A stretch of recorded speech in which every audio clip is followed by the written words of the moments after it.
Vamos falar primeiro do empirismo, então. Aquela famosa ideia de que a mente é uma tábula rasa, você já deve ter ouvido falar, de que você vem ao mundo como uma folha em branco. Essa é uma metáfora que o Locke usa 2 vezes no tratado inteiro e que ficou a coisa mais famosa assim, da filosofia dele. Mas a ideia é que você não tem ideia inata. Você não nasce sabendo das coisas. Pro Descartes, você nasce. Olha que bizarro. Pro Descartes, você já nasce sabendo de tudo. Quando você aprende, você está, na verdade, lembrando. Tipo Platão. Tipo Platão. Por isso que associa muito Platão e Descartes, Aristóteles e Locke, né? Porque tem essa diferença, né? Um é natureza, outro é ideia e tal. Pro Locke, não. Ele usa essa ideia de que é uma folha em branco que você vai preenchendo com a experiência. Algo fundamental para a tradição moderna e empirista. E para a ciência hoje. A experiência, a capacidade de observar, de fazer experimento e tirar conclusões empíricas, né? Não só lógicas, dedutivas, mas sintéticas. Então, a gente tem essa obra sendo muito influente. Ele vai dizer que existem ideias sensíveis, que são, por exemplo, as coisas que a gente absorve dos sentidos, né? Essa ideia sensível de copo está na minha cabeça agora por causa dessa experiência, né? E foi assim que eu absorvi. Com isso, eu posso criar ideias abstratas. Eu posso pensar num copo colorido. Se esse copo fosse de uma cor azul que eu estou vendo aqui, eu posso juntar essa ideia sensível com essa ideia sensível e criar a ideia de um copo azul. E assim eu posso criar a ideia de um unicórnio ou de um centauro, de coisas que não têm existência real, mas que têm existência ideal. Então, isso é basicamente o grosso assim, da teoria epistemológica do Locke. E com isso ele vai defender que todo conhecimento começa na experiência. Não tem ideia inata, a gente não nasce sabendo de nada, não tem nada que Deus plantou em nós, embora Locke acredite em Deus, não tem nada que já vem conosco. Certo. Então, depois a gente tem também um contratualismo. Locke vai ser o pai do liberalismo, né? Aí a gente entra na Como que é a... Desculpa, cara, mas qual que é a frase que você falou? A mente é uma tábula rasa? tábula rasa. Tem inclusive um livro É do Locke isso. É do Locke, Tem inclusive um livro do Steven Pinker, né, que é um famoso positivista, psicólogo hoje, que se chama Tábula Rasa, né, porque o Locke foi muito influente para a ciência. Interessante. A psicologia hoje, sabe, é um pressuposto, assim, da ciência, esse empirismo aí, né. Claro que não exatamente E como ele ele foi bem descreveu. assertivo, né? Foi muito. Ele, o Hume, né, que vai ser outro grande empirista. Mas aí, nesse caso, essa postulação dele é uma ideia filosófica ou é uma ideia filosófica? Ó, vamos lá. É uma ideia filosófica, exclusivamente filosófica, ou é uma ideia filosófica tentando explicar algo científico, entende? Para tudo, para tudo. Não só para filosofia. Sim, porque... É, entendo. A gente precisa da experiência para qualquer conhecimento. Essa é a base do empirismo. E Porque a minha dúvida é a seguinte: hoje a ciência sabe que isso tá muito correto, né? sim, mas por causa disso, por causa dele, né?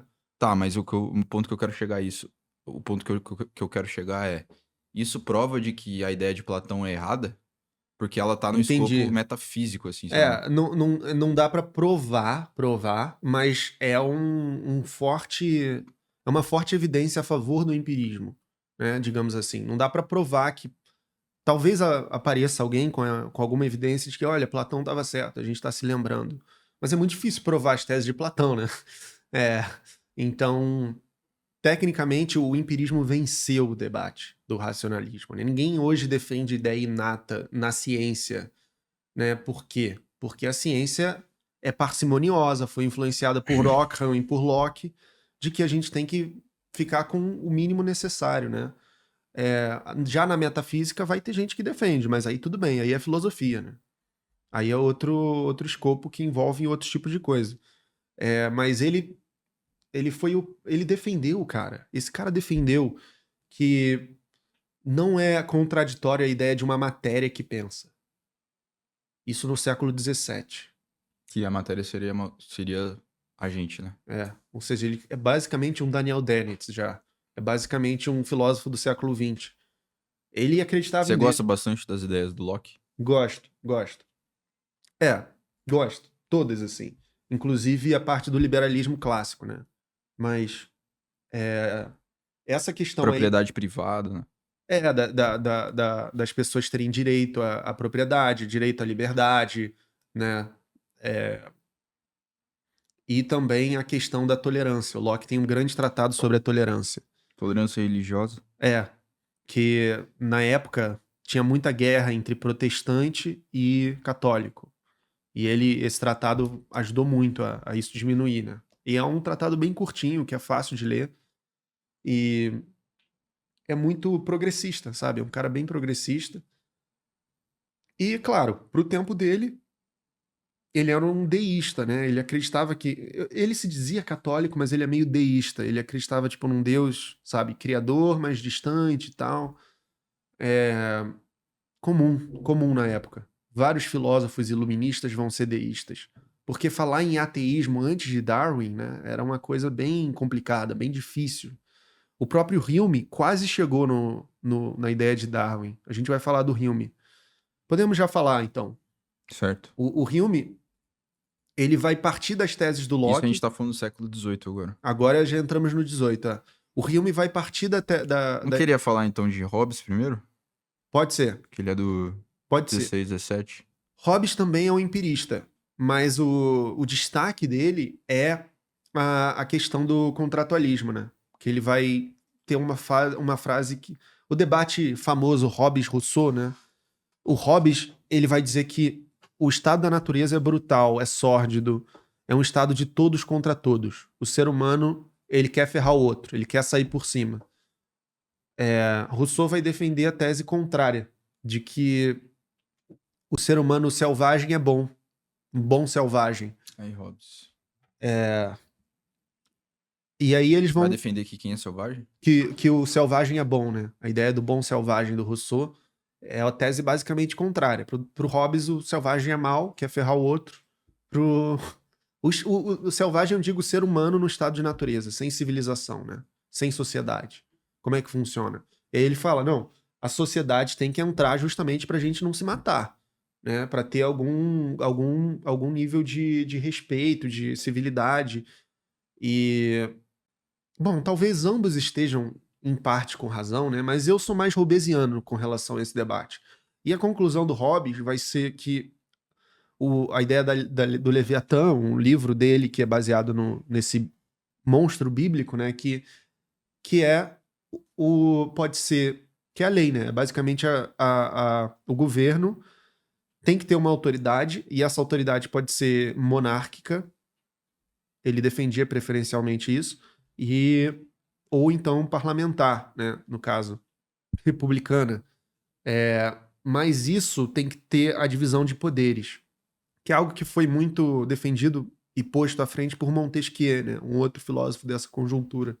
Montesquieu. Do espírito das leis, que a tese básica que a gente tem como pressuposto na nossa, aqui no Brasil e várias outras democracias liberais é a divisão dos poderes, né?